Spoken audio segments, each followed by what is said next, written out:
constantly getting other versions of this document because it is a living document, which is good. And I think what you see in the outline that Phil presented is actually the documents today is not going to be the same document that we're going to see in another few weeks.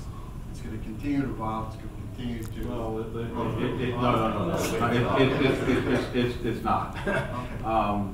This will be, once this ordinance is introduced, assuming that it is, the plan cannot change. Mm-hmm. And to that end, you know, you can't do a red line. The document has to be a clean version of the ordinance that if it is introduced tonight, it will be on file in the clerk's office.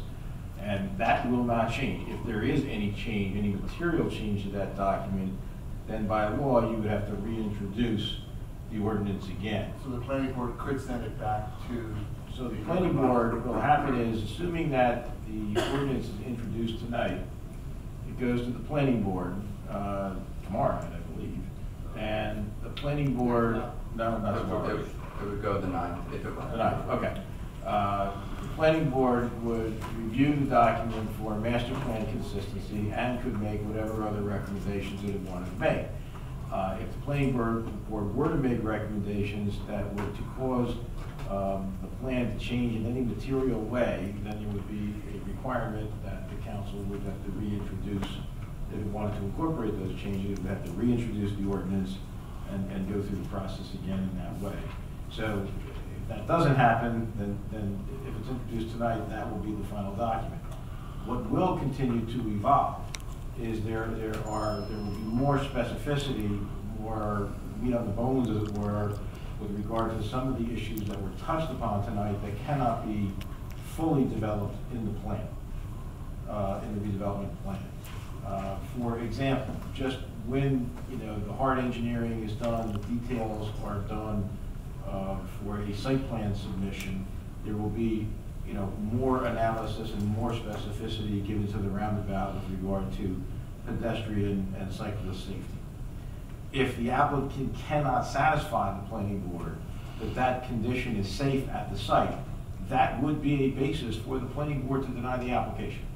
Because the planning board can deny the application if there is not safe ingress and egress at the site, and that also applies to pedestrians and cyclists. So the applicant will have to demonstrate in a more enhanced way than the plan provides currently that the condition are safe at the site. In addition to that, ordinarily the planning board cannot consider off-site conditions with respect to traffic volume as a basis to deny an application. However, as was alluded to by Councilman Armington, the redevelopment agreement will provide a contractual basis for the board to be able to require some reasonable improvements in the two intersections that were identified where service levels will be adversely affected as a result of the project, as a way to mitigate those impacts in connection with the site plan application. We have to establish that link through the redevelopment agreement. So the plan takes it as far as the plan can, okay?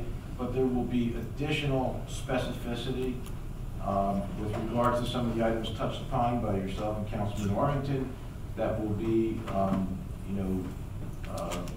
more specified in both the redevelopment agreement and at the planning board level to further enhance the plan. It will be effective that way.